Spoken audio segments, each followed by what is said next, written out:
Bersatulah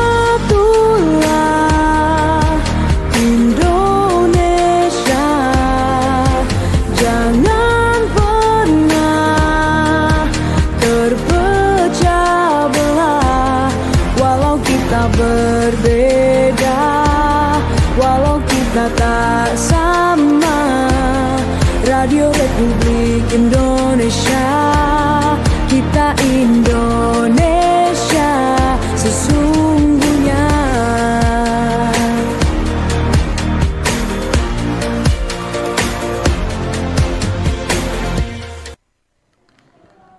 Selamat sore pendengar, berjumpa lagi bersama saya Umar di Mozaik Indonesia 25 Februari 2025. Kali ini menyapa Anda dengan topik ASFR, Age Specific Fertility Rate 15-19 tahun, pernikahan pada usia anak. Nantinya juga akan dibuka line interaktif, telepon dan juga via WhatsApp di 082195835080, atau Anda bisa bergabung di komentar YouTube channel di RRI Manado.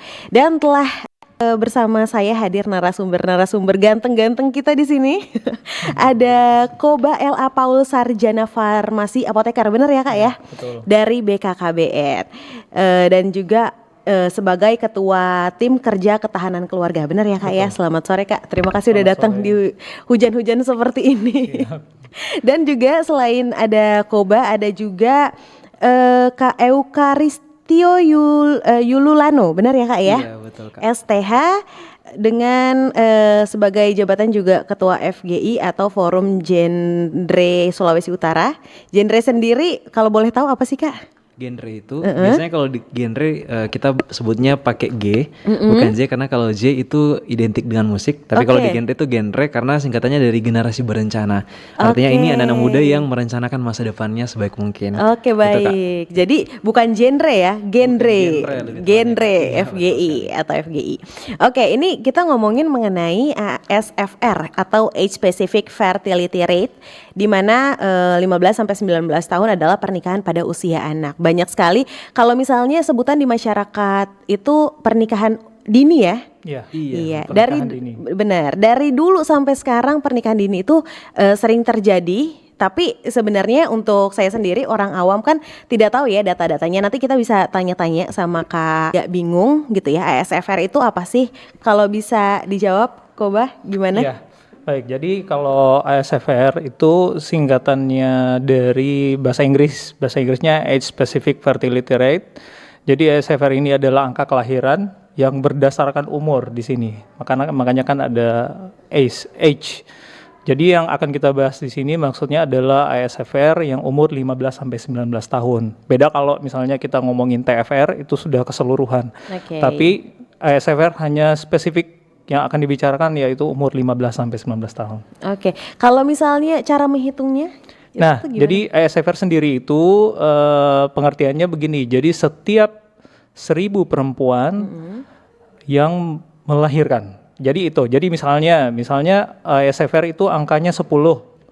Jadi setiap 1000 ada 10 perempuan yang melahirkan. Oke. Ya, di umur 15 sampai 19 tahun. Nah, itu sebenarnya perhitungannya gampang, cuman dari berdasarkan setiap 1000 perempuan yang melahirkan pada umur 15 sampai 19 tahun. Oke, itu tuh maksudnya kayak kalau misalnya di Sulawesi Utara sendiri, itu datanya udah sejauh mana sih Kak? Jadi untuk angka ASFR yang ada di Sulawesi Utara itu untuk pada tahun 2024 ya, jadi ini baru dirilis karena ini masih awal tahun. Jadi pada tahun 2024 itu berada di angka 38,8. Jadi ini rata-rata 38,8, 15. Tapi kalau misalnya 38,8 artinya ada setiap 38 atau 39 perempuan umur 15 sampai 19 tahun. Setiap 1000 perempuan ada 38 atau 39 banyaknya wanita yang hamil dan melahirkan di umur tersebut. Di umur rentang 15 sampai 19 tahun itu. Iya, betul. Oke. Nah, kalau misalnya ASFR sendiri, apakah hanya menghitung itu? Terus kepentingannya apakah itu penting selain menghitung angka kelahiran dengan rentang usia 15 sampai 19 tahun, apalagi sih Kak kegunaannya? Iya, jadi kalau kita lihat kalau ASFR 15 sampai 19 tahun ada angka sebegitu, berarti kan ada indikasi di dalamnya terjadi kehamilan pada usia umur 15 sampai 19 tahun. Sedangkan kehamilan dan kelahiran pada umur 15 sampai 19 tahun setahu kita itu umur segitu adalah umur masih sekolah, umur masih kuliah. Berarti ada indikasi di situ misalnya terjadinya kehamilan yang tidak diinginkan, kemudian atau ada pernikahan dini di situ, kemudian ada juga indikasi terjadinya pergaulan bebas. Kira-kira itu pentingnya SFR bisa menilai dari sisi itu. Kalau misalnya kita nanya nih ya di luar dari SFR, sebenarnya emang idealnya untuk menikah itu tuh umurnya berapa sih? Mungkin banyak masih yang bertanya-tanya nih. Baik, memang kalau dari segi umur memang untuk ideal menikah itu memang ada beberapa, ada undang-undangnya. Jadi ada undang-undang lama, undang-undang nomor 1 tahun 1974 tentang perkawinan. Jadi pada waktu itu yang diatur adalah wanita dan pria umur 16 tahun. Nah, sekarang sudah direvisi menjadi 19 tahun. Jadi dari 19 tahun melalui Undang-Undang Nomor 16 Tahun 2019. Nah, itu yang diatur oleh pemerintah. Sedangkan usia kawin itu sebenarnya begini. Untuk BKKBN sendiri mengatur di usia, kalau perempuan idealnya adalah usianya 21. Bukan mengatur, tapi merekomendasikan. Perempuan 21 tahun dan pria itu umur 25 tahun. Kenapa? Karena dianggap bahwa pada umur segitu wanita dan pria sudah stabil secara finansial, kemudian secara mental dan psikis juga sudah cukup stabil sehingga bisa dikatakan ideal. Karena untuk resiko perceraian tertinggi yang kami temui adalah pada kelompok umur dari mulai umur 20 sampai 24 dengan rentang pernikahan yang belum genap selama 5 tahun. Nah itu makanya kita memberikan rekomendasi kenapa 21 tahun perempuan dan 25 tahun pria. Gitu kira-kira. Kan di Manado sendiri kita nanti tanya-tanya juga sama Kak Euka sendiri karena kan jadi ketua dari FGI ya. Iya betul. Generasi Berencana. Kalau misalnya tadi kan dari BKKBN sendiri direkomendasikan untuk perempuan 21 tahun, sedangkan untuk laki-laki 25 tahun. Kalau misalnya di Manado sendiri itu gimana Kak? Apakah banyak yang di pernikahannya di umur ideal atau lebih atau kurang nih malah? Baik, terima kasih Kak. Sebelum itu perkenalkan saya Yuka Rustiolano. Seperti tadi telah Kak sampaikan, Yuka datang dari Forum Genre Indonesia, di mana kami ini sebenarnya adalah suatu forum yang dibentuk oleh BKKBN juga, dan memang kami bekerja sama. Jadi kalau tadi usia ideal dari BKKBN 21-25 tahun, itu sebenarnya kami juga kompak. Kami juga demikian, data juga yang dimiliki oleh BKKBN itu juga merupakan data yang kami pakai untuk nanti sebagai sebuah forum non-profit kami atur untuk melakukan sosialisasi ataupun kegiatan-kegiatan remaja. Jadi memang untuk kegiatannya kita selaras sama, tapi memang kalau di forum genre itu fokus kita ke remaja, karena kita itu dari remaja oleh remaja untuk remaja. Nah kalau tadi seperti yang Kak Doni sampaikan, SFR di Sulawesi Utara itu kan agak cukup tinggi ya, ada di angka 38, sekian. Itu artinya kalau dari analisis kita juga untuk misalnya perempuan misalnya yang sudah menikah di usia dini, besarnya kayak tadi dari 1000 ada kurang lebih sebanyak 38 sampai 39. Dan dari data itu yang kita pakai kemudian menjadi sasaran kita, karena memang ketika melihat SFR ini dari forum genre juga melihat ini tidak hanya sekedar sebuah data mati, tapi dari data ini memunculkan suatu indikasi, ada suatu permasalahan di situ. Setelah ada indikasi, kami juga ada analisa di sana. Kami buat analisa dari indikasi yang kami dapatkan, baru membuat suatu program kerja untuk selanjutnya bagi kami bisa eksekusi dengan data yang cukup tinggi tadi, yang dimana menunjukkan ternyata di Sulawesi Utara pernikahan dininya cukup tinggi. Jadi seperti itu langkah-langkah kami, dan juga bagaimana kami forum genre memandang SFR ini. Tapi kalau misalnya forum genre sendiri berarti kan sosialisasi juga ya. Jadi kalau misalnya dilihat dari data dari BKKBN sendiri 38,8. Nanti dari genre sendiri mencari nih 38,8 kira-kira sebanyak apa, di mana-mana saja, terus nanti disosialisasikan seperti apa, begitu? Iya, kurang lebih gambarannya seperti itu. Gambarannya seperti itu. Berarti kalau misalnya sedikit banyak case-nya kan udah ditahu kan ya, 38,8 ya. kira-kira nih dampak dari pernikahan dini yang cukup besar di Manado sekitar 38,8 ini apa sih? Biasanya case yang terjadi di Manado ini ya? Baik, terima kasih Kak. Tadi kalau misalnya sudah membahas kan ada usia idealnya 21 sampai 25 tahun. Sebenarnya ada latar belakangnya juga kenapa usia idealnya itu di 21 sampai 25 tahun. Ini juga berkesinambungan dengan pertanyaan Kak tadi, apa dampaknya? Karena memang kalau usia ideal menikahnya dilanggar, misalnya kita udah sebagai laki-laki nih, kita udah kawin di bawah umur 25 tahun. Ada 4 aspek yang kita lihat di situ. Yang pertama, aspek secara finansial atau ekonominya. Secara ekonomi otomatis di usia seperti itu kebanyakan itu belum mumpuni. Kenapa? Karena aspek yang kedua adalah pendidikan. Secara pendidikan belum selesai ya. Kalau misalnya usia 25 tahun kita mungkin belum selesai S1 atau mungkin belum selesai S2 atau bahkan masih belum selesai sekolah menengah atas. Dan tidak hanya sekedar melihat dari finansial, tidak hanya sekedar melihat dari pendidikannya saja, tapi ini kita lihat juga dari segi fisik. Karena seringkali memang secara fisik untuk misalnya perempuan, kalau misalnya tadi kan contohnya di laki-laki ya. Kalau misalnya perempuan di bawah usia 21 tahun, organ reproduksinya belum benar-benar matang untuk boleh memproduksi, maksud saya untuk benar-benar melahirkan seorang anak.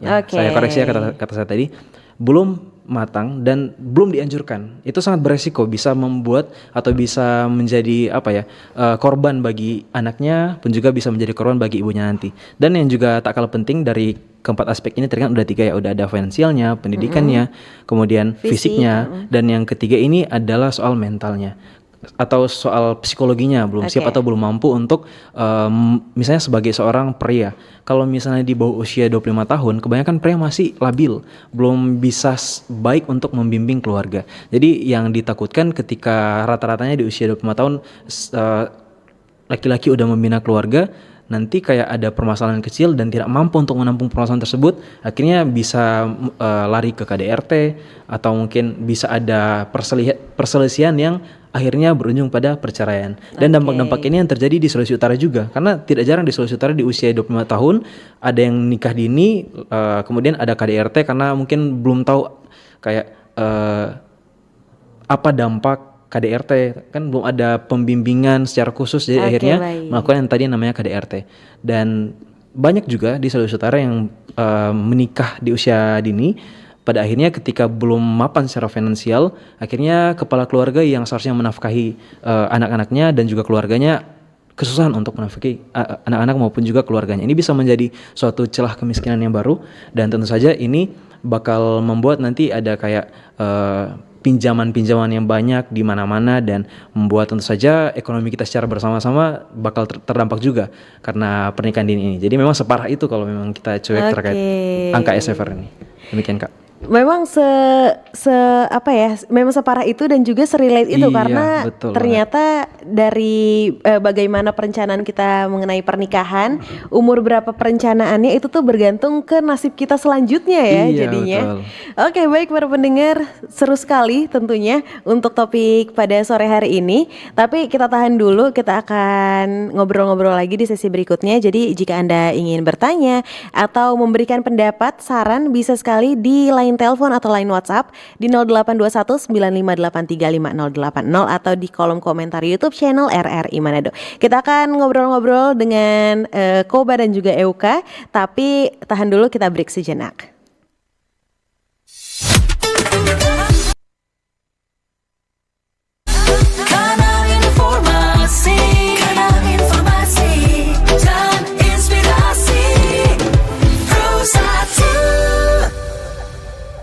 Halo RRI.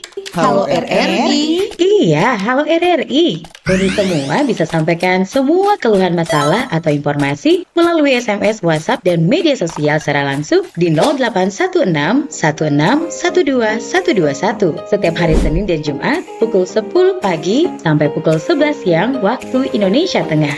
Suarakan masalah Anda dan temukan solusinya bersama Halo RRI. Halo RRI. RRI Digital. Nikmati kemudahan interaksi, partisipasi, dan kolaborasi dengan RRI Digital. Interaksi, dengar dan saksikan siaran langsung kami, daftarkan akun kamu, dan mulailah berinteraksi di setiap program dan konten kami. partisipasi. Kreasikan konten kamu dengan berita, podcast, vlog, film, musik, dan playlist. Kolaborasi, kami mengajak berbagai komunitas untuk berkembang bersama melalui digital platform. RRI Digital sekarang menghadirkan terobosan baru, workspace platform dan online learning platform dengan fasilitas-fasilitas unggulan, monitor impact dan outcome, meeting online, video conference, dan library. RRI Digital menghadirkan fitur-fitur untuk peningkatan interaksi, partisipasi, kolaborasi, workspace, dan learning. Yuk segera download RRI Digital.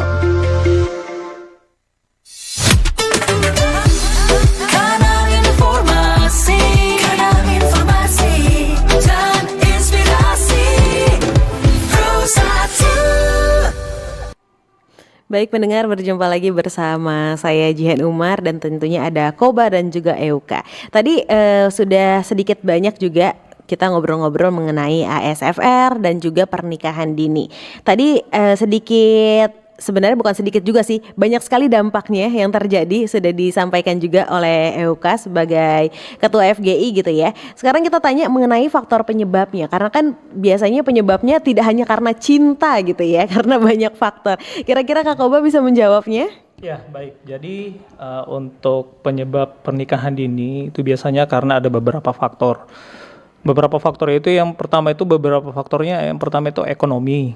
Ada faktor ekonomi, kemudian ada faktor karena pendidikan. Biasanya semakin rendah pendidikan, semakin tinggi juga pernikahan dini, angka pernikahan dininya. Kemudian ada faktor internal keluarga, misalnya ada terjadi perselisihan antar keluarga atau karena broken home dan sebagainya. Kemudian ada juga tradisi. Kita tidak bisa menyingkirkan faktor tradisi ini karena ada beberapa daerah, nggak usah di Sulawesi Utara, di beberapa daerah yang selain di Sulawesi Utara juga masih ada yang melaksanakan pernikahan dini karena ada tradisi itu. Kemudian ada juga berdasarkan lokasi tempat tinggal. Artinya dalam hal ini kita bicarakan mungkin tempat pergaulannya. Biasanya pergaulan di situ karena sudah begitu jadinya itu kira-kira. Ya mungkin itu. Oke, kalau misalnya dari Euka sendiri ada tambahan mungkin?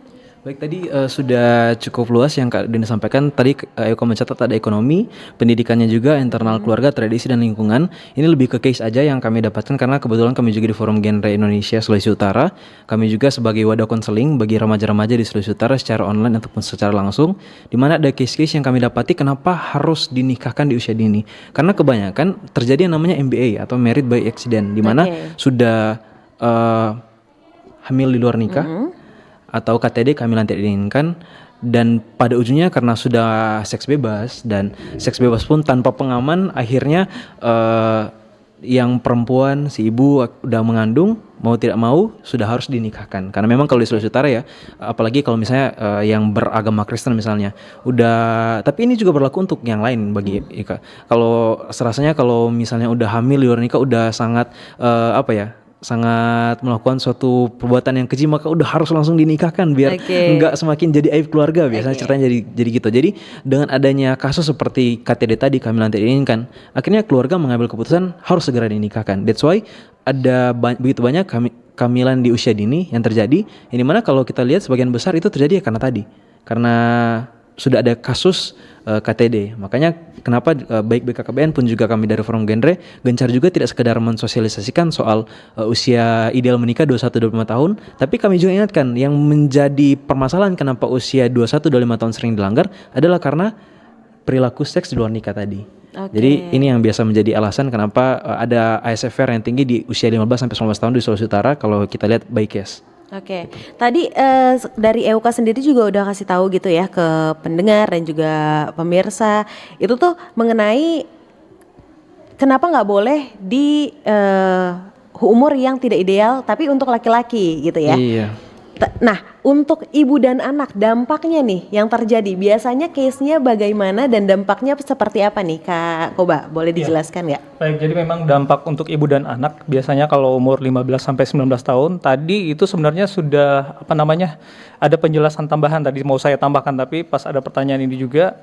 Jadi untuk wanita di bawah umur 20 tahun, artinya ketika SFR-nya sudah ada di situ 15 sampai 19 tahun, artinya sudah melahirkan, artinya sudah melakukan hubungan seks. Oke. Nah, biasanya di bawah umur 20 tahun yang sudah melakukan hubungan seksual, biasanya itu beresiko tinggi untuk terjadi yang namanya kanker leher rahim atau yang sering kita dengar itu kanker serviks. Jadi Oke. itu resikonya. Kemudian yang kedua, ada peningkatan resiko terjadinya kematian ibu dan bayi.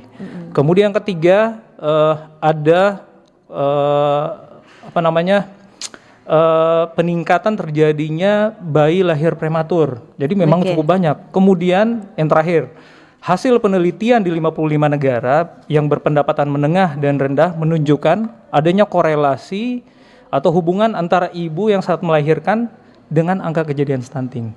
Jadi biasanya begini, semakin muda usia ibu, biasanya akan semakin besar kemungkinan untuk melahirkan anak yang stunting. Oke. Jadi ini dihubungkan dengan stunting juga sebenarnya. Dihubungkan dengan stunting juga. Jadi memang words-nya banyak sekali ya kalau misalnya kita ngomongin mengenai pernikahan dini, apalagi untuk yang tidak siap finansial, fisik dan lain-lainnya gitu ya. Oke, kita ke pertanyaan nih. Kakak-kakak, ada pertanyaan dari Ibu Aprilia di Pineleng. Di Manado dan Sulut angka kelahiran pada kelompok usia dini cukup tinggi atau ASFR di daerah kita cukup tinggi. Pertanyaannya, apa sih langkah pemerintah dalam menekan angka kelahiran di kelompok usia dini? Terima kasih. Mungkin Kak Koba bisa menjawabnya. Ya, baik, untuk Ibu Aprilia, memang di Sulawesi Utara masih cukup tinggi. Walaupun memang kita lihat dari tahun ke tahun, ada angka di depan saya ini 2020, angka ASFR itu ada 42,77. Itu cukup tinggi. Sampai pada tahun 2023 angkanya mulai turun 39,5 dan pada tahun 2024 itu turun menjadi 38,8. Ada tren menurun, angka menurun untuk ASFR, tapi jika dibandingkan dengan nasional kita masih cukup tinggi karena di nasional angkanya sampai di 18. Oh, Di kita masih 38,8. Nah, untuk apa yang dilakukan pemerintah, sebenarnya pemerintah sudah banyak melakukan upaya-upaya. Yang pertama itu dengan meningkatkan usia lama sekolah agar dapat mengurangi angka pernikahan dini. Jadi kalau kita dengarkan sekarang semua sekolah yang ada di sekolah negeri kan digratiskan, mulai yang program 12 tahun itu, pendidikan 12 tahun. Kemudian di kami ada yang namanya, di BKKBN sendiri ada yang namanya program PIKR dan BKR. PIKR ini maksudnya apa namanya? PIKR? Pusat Informasi Konseling Remaja yang ada di sekolah-sekolah. Kemudian ada BKR yang namanya Bina Keluarga Remaja. Jadi yang ada remaja-remaja itu yang kami bina adalah orang tuanya. Jadi orang tuanya bisa memahami anak-anaknya itu. Itu yang juga dalamnya ada substansi genre. Juga kami melakukan sosialisasi dengan pemerintah daerah agar pemerintah daerah dapat melakukan sosialisasi juga, dapat berkolaborasi dengan kementerian, lembaga lain, perguruan tinggi, swasta dan lain-lain. Yang paling juga yang sudah saya jelaskan tadi ada undang-undangnya. Tapi undang-undang hanya membatasi sampai di umur 19 tahun. Jadi kalau ada pertanyaan, loh Kak, jadi kalau misalnya sudah hamil duluan di bawah 19 tahun bagaimana? Ya itu biasanya ke pengadilan setahu saya. Oke, Ya, terima kasih. jadi memang sudah ada undang-undangnya ya. Dan tentunya sejauh ini berarti konseling dan juga sosialisasi ya dari BKN sendiri. Betul. Kalau misalnya BKN sendiri kan punya sub-sub kayak misalnya salah satunya genre gitu ya. Kalau dari genre sendiri untuk mencegah angka pernikahan dini bekerja sama tentunya di bawahnya BKKBN itu ngapain aja sih? Baik, thank you Kak untuk pertanyaannya. Memang kalau untuk program kita sejauh ini memang selaras dengan BKKBN, tapi karena memang Forum Genre ini menjadi suatu organisasi sendiri di luar BKKBN yang dimana keadaannya kita bermitra dengan BKKBN. Oke. Dan saja ada hal yang berbeda yang dimana kita itu lebih ke anak-anak muda cara kita untuk pendekatannya. Karena kita tahu sekarang kalau anak-anak muda itu udah sangat aktif di media sosial ya. Jadi memang saat ini kalau untuk edukasinya kita itu udah masuk tidak hanya langsung bertatapan langsung, tapi sekarang kita udah buat konten-konten di Instagram, kita udah terbaru kita udah punya TikTok, udah punya Facebook, dan kita juga punya website. Dan dengan cara-cara seperti ini kita upayakan biar nanti bisa edukasi yang kita ingin berikan tidak secara konvensional saja, tapi memang ini secara digital pun teman-teman kita, remaja kita bisa dapat. Dan memang salah satu program utama dari Genre itu bekerjasama dengan BKKBN ada yang namanya Duta Generasi Berencana. Duta Generasi Berencana ini yang nantinya diharapkan bisa menjadi ambasador atau menjadi duta-duta program Genre yang dimana ini dapat menjadi ujung tombak untuk menyebarkan yang namanya vitamin-vitamin genre ini. Soal usia idealnya menikahnya berapa, apa dampak dari pernikahan dini. Kemudian dari duta genre ini juga remaja-remaja ini utusannya bukan hanya sekedar satu orang satu kabupaten kota, bukan, tapi kita ini udah sampai di desa-desa. Jadi sekarang kalau di Sulawesi Utara sebenarnya di seluruh desa, seluruh kelurahan udah punya duta genrenya. Kita udah ada duta genre desa dan kelurahan. Itu sudah dicanangkan oleh yang kepala perwakilan BKKBN pada periode sebelumnya Bapak Asto Wardoyo untuk pencanangan duta genre kelurahan dan desa, dan di Sulawesi Utara udah jalan serentak. Di kecamatan juga kita udah punya duta genre kecamatan, di kabupaten kota udah punya duta genre kabupaten kota, dan di Sulawesi Utara kita punya perwakilan tiap tahun ada 2 orang dari kabupaten kota. Tapi tidak hanya teman-teman ini saja yang bekerja untuk menyebarkan virus genre, tapi di luar duta genre pun siapapun yang terlibat di Pusat Informasi Konsen Remaja, kita sangat terbuka untuk mereka ini menjadi agen-agen untuk menyampaikan tentang tadi yang dampak dari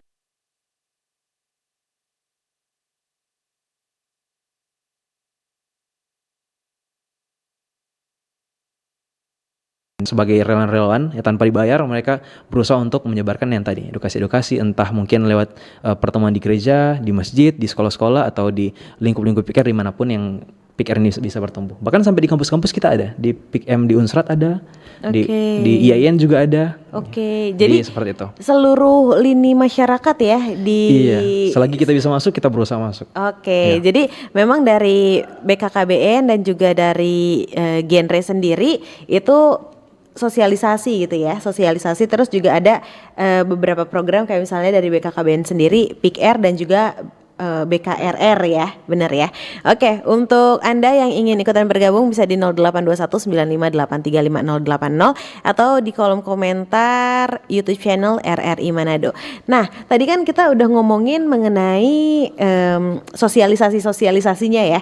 Jadi bagaimana dari BKKBN dan juga dari genre sendiri mengusahakan agar angka dari pernikahan dini itu tuh menurun gitu ya, karena memang dari tahun-tahun sebelumnya memang sudah menurun, tapi di Sulawesi masih cukup tinggi ya, Koba sendiri. Oke, nah untuk apa ya namanya ya, kendalanya dari BKKBN ataupun dari genre sendiri ke masyarakat, kendalanya biasanya apa sih?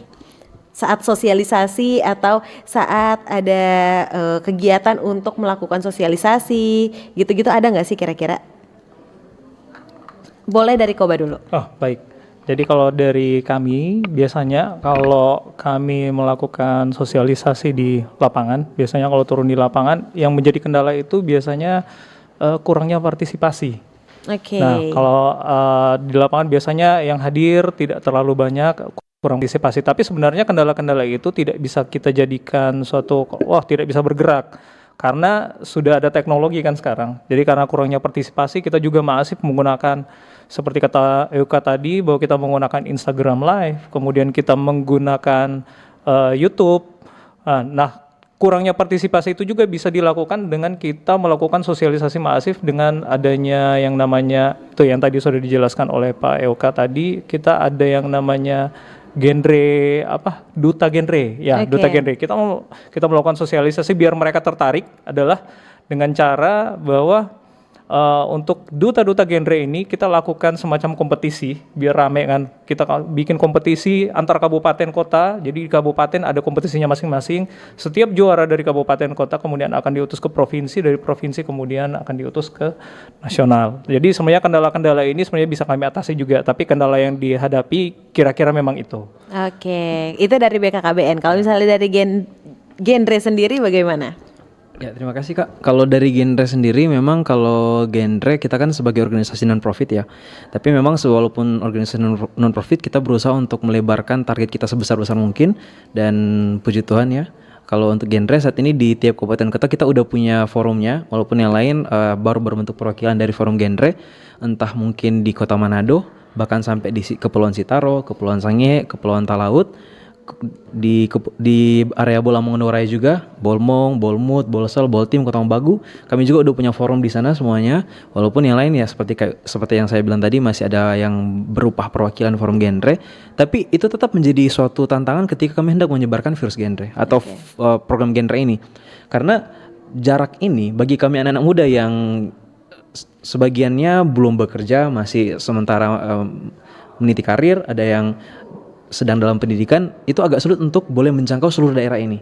Kayak contoh KUK yang saat ini di pengurus di Forum Genre Sulawesi Utara itu tidak semudah keinginan EUK saja, mau ke Sitaro misalnya, mau ke Talaut, itu jarak yang terpisah ini tentu menjadi suatu tantangan gimana bisa menyatukan ini. Memang sih ada cara kayak virtual meeting, Zoom dan lain sebagainya, tapi harus juga EUK jujur ya, bahwa memang di Sulawesi Utara ini belum merata secara fasilitasnya, masih ada di beberapa daerah yang belum juga dapat mengakses fasilitas kayak jaringan internet yang baik seperti yang kita rasakan di kota saat ini. Jadi memang kalau untuk virtual meeting juga seringkali kalau kayak misalnya di daerah ujung-ujung ya, di daerah terluar Sulawesi Utara, ada beberapa kelompok-kelompok pikir yang tidak dapat bergabung dengan alasan tidak ada jaringan. Jadi itu yang pertama. Kemudian yang kedua, masih ada penolakan dari beberapa tempat ya, beberapa desa yang dimana belum menerima kehadiran kami untuk melakukan edukasi. Karena pernah salah satu perwakilan kami di daerah Bolamondo Raya ya, walaupun secara spesifik belum dapat EUK sampaikan di daerah mana, tapi di daerah Bolamondo Raya pernah satu kali kami turun ke sana, perwakilan kami, tetapi ditolak karena merasa akan membawa suatu ideologi baru yang di luar kepercayaan desa tersebut, sehingga ditolak atau dianggap sebagai suatu hal yang ya mungkin hal yang tabu atau hal yang kayak di luar pemahaman atau kepercayaan di tempat tersebut. Jadi tidak semudah kami ingin turun kemana-mana baru bisa diterima, tidak. Ada beberapa tantangan seperti tadi soal jarak, ada juga soal belum dapat diterima di beberapa tempat. Memang kalau mau dicari lagi masih ada beberapa tantangan, tapi yang paling umum saat ini kami lihat dua hal ini yang menjadi tantangan. Oke, masih relate juga ya tadi sama apa yang Kak Koba sendiri jelaskan mengenai kebudayaan gitu ya, karena memang kita sebagai dari luar suku dan juga budaya tentu tidak bisa memprovokasi lebih jauh lagi gitu ya, padahal memang maksudnya sebenarnya bukan memprovokasi, tapi mungkin ada beberapa yang berpikiran seperti itu. Seru sekali para pendengar, dan untuk Anda yang ingin ikutan bergabung masih diberikan kesempatan di 082195835080 atau di kolom komentar RRI Manado. Dan kita akan berjumpa kembali, ngobrol-ngobrol kembali, tapi kita akan break dulu sejenak. Kanal informasi dan inspirasi Pro1. Wih, keren banget nih. Katanya ada obat herbal bisa mencegah sakit gigi seumur hidup. Ada hoax tuh. Widih. Ini juga keren nih. Ada sumber energi baru PLTH, pembangkit listrik tenaga hampa. Itu juga hoax kali. Lu bacanya apaan sih? Aduh, pantesan portal abal-abal lu baca. Kalau mau baca berita yang lengkap tapi udah verified, mulai dari berita nasional, internasional, olahraga, gaya hidup sampai hiburan, lu cukup klik rri.co.id. Di situ lu juga bisa streaming RRI digital. Aduh, makanya cek dulu biar gak kegocek di rri.co.id.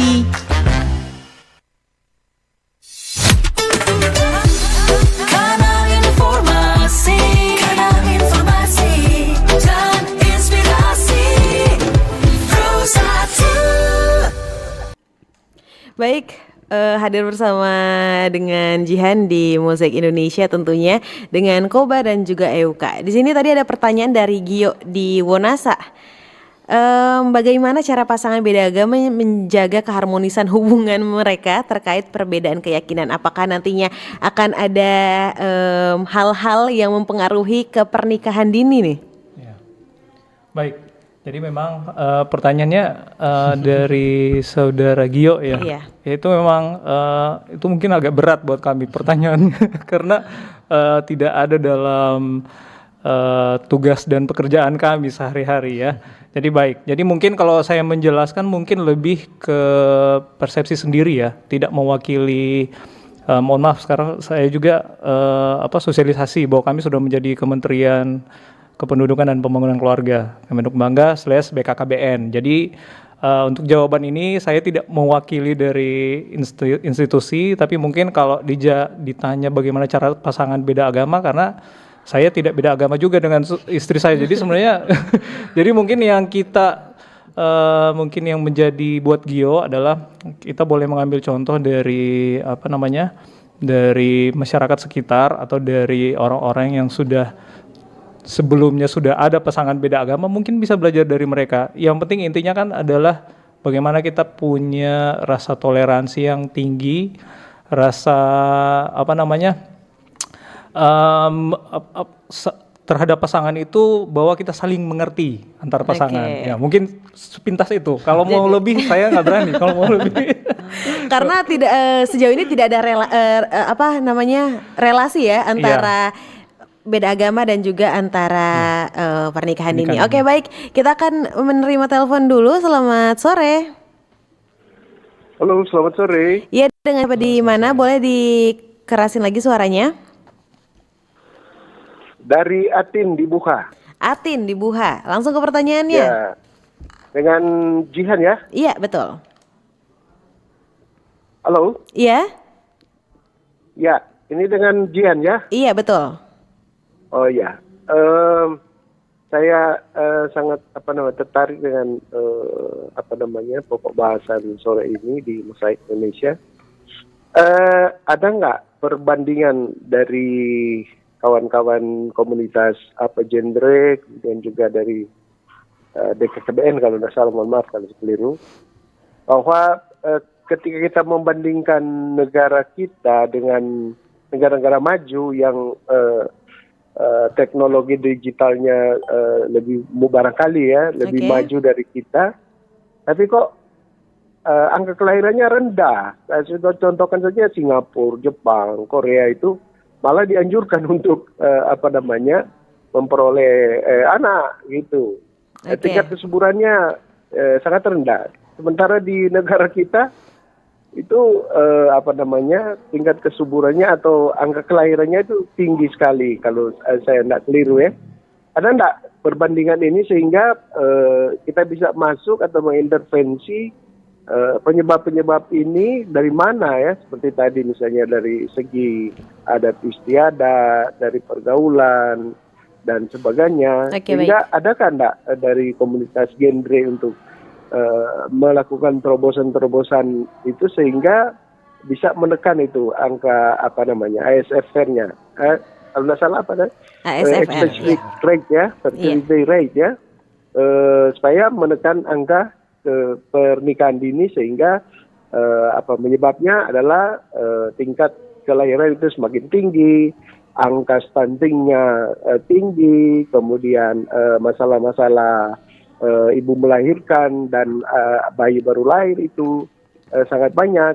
Nah, gimana caranya teman-teman dari komunitas genre dan BKKBN ini menyikapinya? Saya kira itu saja. Terima kasih. Saya kembali ke Jihan Umar. Terima kasih. Iya, terima kasih juga Atin di Buha tadi. Ini pertanyaan yang cukup menarik ya. Dan untuk Anda yang ingin ikutan bergabung via line telepon dan juga WhatsApp bisa di 082195835080 atau di YouTube channel boleh tinggalkan komentar Anda RRI Manado. Kita ke Atin di Buha, perbandingan dari negara kita dan juga negara-negara lainnya gitu ya. Kan ada yang signifikan memang kalau bisa seperti di Jepang atau Cina gitu ya, mereka memang kalau bisa memproduksi lebih banyak anak nih lebih baik. Tapi kalau di kita kan menekan nih angkanya. Perbedaan seperti itu faktornya tuh dari mana sih? Ya, baik. Terima kasih Pak Atin di Buha, pertanyaannya bagus sekali. Banyak sekali kami kalau sosialisasi banyak juga pertanyaan seperti ini. Memang ada perbandingan kok di sini menekan, di negara maju malah nambah. Jadi bisa kami nilai sebenarnya dari aspek dari kalau misalnya di negara maju Pak. Biasanya di negara maju tingkat pendidikan mereka itu orang di negara maju lebih tinggi. Saya pernah buka jurnal untuk di Indonesia. Jadi di Indonesia semakin rendah tingkat pendidikan maka akan semakin juga angka kelahirannya itu juga akan semakin tinggi. Berbeda dengan di negara-negara maju, semakin tinggi tingkat pendidikan seseorang, maka angka kelahirannya malah cenderung menurun. Nah, itu kalau kita gali lebih dalam, kenapa sih kalau misalnya di negara maju seperti itu? Nah, kalau di negara maju sebenarnya begini. Kalau misalnya di negara maju biasanya itu perencanaan, itu kan yang namanya perencanaan berkeluarga. Mereka biasanya Malah kalau kita lihat kalau di Jepang sama di Korea malah sampai bilang pemerintahnya akan memberikan uang untuk subsidi kalau ada anak nambah anak. Jadi Betul. karena memang kalau di Jepang sama di Korea itu kebanyakan biasanya mereka karena sudah sibuk bekerja menghasilkan uang, kemudian mereka sudah memikirkan kalau ada anak harus menambah lagi biaya-biaya. Oke. Kalau misalnya satu anak, udah tambah lagi 2 anak, pas 2 anak nambah lagi biaya. Mereka sudah memikirkan sampai sejauh itu, makanya di sana kebanyakan kalaupun mau ada anak mungkin hanya sebatas 1. Makanya itu kenapa kalau di Jepang sama di Korea lebih cenderung angka kelahiran itu menurun dibandingkan dengan Indonesia. Sedangkan Indonesia malah meningkat. Makanya itu BKKBN hadir. Jadi kalau misalnya kami menyediakan di BKKBN kan dengan identik dengan KB, kontrasepsi. Jadi betul. kontrasepsi gratis lagi kalau ada di puskesmas. Jadi makanya kita selalu menyediakan di puskesmas atau di rumah sakit itu alat-alat obat kontrasepsi juga dalam rangka untuk merencanakan kehidupannya yang lebih baik. Jadi memang seperti saya, contohnya misalnya saya berikan contoh, anak saya baru 1 Pak Atin. Jadi anak saya baru 1, mudah-mudahan nambah lagi. Jadi kita kita sudah merencanakan dari awal kita mau pengen anak berapa. Jadi pengen anak berapa, terus harus memikirkan biaya-biaya yang harus keluar. Tentunya kan kalau kita punya anak, kalau misalnya banyak anak terus kita biarkan anak-anak itu berkeliaran kemana tidak terurus, itu kan menjadi seperti itu menjadi dosa buat kita. Oke. Artinya kan, sedangkan kalau anak kita 2 atau 1 atau 3, 4, tapi kita bisa mengurus semua, itu kan malah menjadi keuntungan buat mereka. Itu mungkin kira-kira penjelasan yang mungkin lebih relate, atau kalau ada tambahan dari Euka, boleh ditambahkan kalau misalnya ada tambahan? Baik, terima kasih Kak. Bapak Atin, terima kasih juga untuk pertanyaannya yang bagus sekali. Benar, ketika kami turun-turun banyak juga pertanyaan seperti ini yang muncul ke kami. Dan tapi kalau yang meminta data perbandingannya, kebetulan memang kami belum sempat membuat data perbandingan. Tapi ini juga menjadi semangat kami ketika Bapak Atin mengingatkan terkait data perbandingan, nanti akan kami buatkan. Dan Bapak Atin boleh memantau Instagram kami. Bisa saya janjikan dalam beberapa waktu ke depan kami akan hadirkan data perbandingan di Instagram kami sebagai bahan juga tolak ukur nanti di sana kira-kira gimana sih perbandingan kelahiran di luar negeri. Tapi sebenarnya tanpa pun ada data perbandingan kita bisa melihat bersama terkait angkatan kerja ya. Banyak dari kita di Indonesia yang akhirnya memilih untuk kerja di luar negeri dengan pendapatan yang lebih, dan alasannya kebanyakan karena memang sudah tidak dapat lagi bekerja di dalam negeri, entah mungkin karena kualifikasi atau memang karena angkatan kerjanya sangat banyak. Karena memang saat ini Indonesia lagi ada dalam masa yang namanya bonus demografi, di mana usia ideal untuk bekerja atau usia produktif untuk bekerja itu jauh lebih banyak daripada usia non produktif untuk bekerja. Jadi memang ada sangat banyak angkatan kerja di Indonesia, di Sulawesi Utara yang siap untuk bekerja, tapi lapangan pekerjaan kita itu tidak cukup banyak untuk menampung pekerjaan-pekerjaan. Bisa saja kalau misalnya kita lihat di aplikasi-aplikasi pencari pekerjaan kayak mungkin tidak bisa Euka sebutkan merek aplikasinya ya, tapi bisa kita lihat di situ dalam satu pekerjaan misalnya itu bisa sampai 200 orang yang masuk di situ. Entah mungkin di Manado kebanyakan pekerjaan sebagai sales ya yang paling rame itu banyak sekali yang berusaha untuk masuk dalam satu lowongan pekerjaan. Jadi itu sudah menunjukkan gimana kita di Indonesia sudah over ya untuk angkatan kerjanya. Sedangkan kalau di luar kayak tadi di Jepang ya itu masih kurang sehingga membutuhkan angkatan kerja dari Indonesia. Tapi memang harapan kita bagi Euka sebagai salah satu anak muda dan juga bersama teman-teman, kami berharap nanti sebagai suatu negara yang besar, kita tidak hanya mengirim sumber daya untuk bekerja di luar negeri, tapi kalau bisa negara kita bisa memiliki lapangan pekerjaan yang luas, masyarakatnya bisa sejahtera. Kalau bisa orang luar yang datang kerja di sini. Kalau orang luar yang datang kerja di sini berarti lapangan pekerjaan kita udah sangat luas dan udah benar-benar dapat dikatakan sebagai sebuah negara yang sejahtera. Dan dari hal tersebut juga yang ingin Euka tambahkan, memang kalau di genre kami selalu sampaikan terkait dengan penguatan sumber daya manusia, karena memang penting sekali kalau bicara juga terkait yang tadi Euka sambungkan dari angkatan kerja. Kalau kita melihat banyak yang keluar ya, salah satu alasannya karena kualifikasi yang tadi. Kita juga membutuhkan kualifikasi untuk boleh memaksimalkan generasi-generasi muda di Sulawesi Utara ini boleh dapat diterima di negara sendiri. Dan tambahan terakhir ya, kalau bicara juga soal kehamilan ataupun juga soal membatasi angka kehamilan, memang kita punya namanya program keluarga berencana, Tapi kalau untuk BKKBN Penjaga Genre saat ini kita udah ubah tagline kita yang dulunya 2 anak cukup, 2 anak lebih baik. Sekarang kita ubah lebih tepatnya jikalau disebut sebagai berencana itu keren. Ya, berencana itu keren atau dapat kita artikan anaknya mungkin sebenarnya itu dilihat dari seberapa mampu kita untuk boleh merawat anak kita sendiri ya. Kalau mungkin kita mampu untuk ada 2 anak atau 3 anak, memang BKKBN tidak dapat untuk melarang ya. Lebih dari 2 anak tidak dapat melarang, tapi kita lihat gimana kemampuan kita secara finansial. Apakah sudah cukup mumpuni seperti tadi yang Kak Doni sampaikan. Mungkin Kak Doni saat ini baru 1 anak ya, tapi semoga dapat diberkati ya ke depannya seperti yang Kak Doni bilang bisa ada bisa ada berkat omongan yang baru ya Kak Doni. Tapi itu dilihat berarti dari situ kita lihat secara finansial berarti Kak Doni sudah mampu untuk merawat lagi jikalau diberkati dengan 1 anak yang baru. Jadi seperti itu yang menjadi pandangan kami dari BKKBN pun juga dari Genre. Oke, baik. Ada pertanyaan terakhir ini dari Since di Perkamil.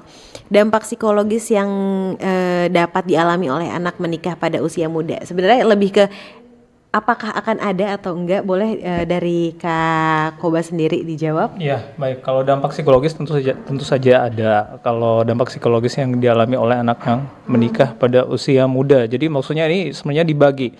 Apakah karena menikah betul-betul karena menikah, atau yang kedua karena misalnya terjadi MBA istilahnya kan, married by accident. Jadi karena kecelakaan katanya. Jadi kalau memang aspek-aspek dari psikologis itu dampaknya yang pertama itu yang tentu saja tantangan ekonominya. Karena tantangan ekonomi yang tentu belum siap secara finansial sudah kita bicarakan tadi. Kemudian ada aspek sosial. Jadi aspek sosialnya juga jadi itu kurang, biasanya lebih ke arah kurang beraktivitas di masyarakat. Biasanya aspek-aspek sosial keaktifannya di organisasi masyarakat atau di masyarakat sekitar-sekitarnya. Kemudian yang paling terakhir itu mungkin adalah ketidaksiapannya dalam menjalani perkawinan. Sebenarnya tidak siap kawin, menikah, kemudian udah tidak siap menikah, kemudian ada anak, tidak siap juga untuk mengasuh anak. Nah, jadi relate-nya itu kalau misalnya dia salah dalam pola pengasuhan anak, ya anak itu bisa jadi stunting. Katakanlah misalnya remaja itu mampu sebenarnya, jadi merasa mampu secara ekonomi finansial, tapi apakah secara pola asuh anak itu sudah benar? Karena kami pernah mendapati di lapangan seperti ini. Orang tuanya sebenarnya mampu secara finansial, tapi secara pola asuhnya itu kurang benar. Makanya kalau pola asuh kurang benar itu, ya anaknya itu bisa stunting. Padahal orangnya mampu. Itu mungkin dari kami dampak psikologisnya. Oke, ini pertanyaan terakhir di sesi ini juga tentunya karena mengingat waktu. Padahal sayang banget kita lagi seru-serunya nih ngebahas mengenai pernikahan dini, beda agama juga tadi ada sempat kebahas gitu ya. Ada nggak sih yang pengen disampaikan singkat saja untuk pendengar dan juga pemirsa gitu ya, untuk teman-teman yang punya rencana menikah dini atau bahkan mengenai pernikahan dini dari BKKBN dan juga dari Genre sendiri.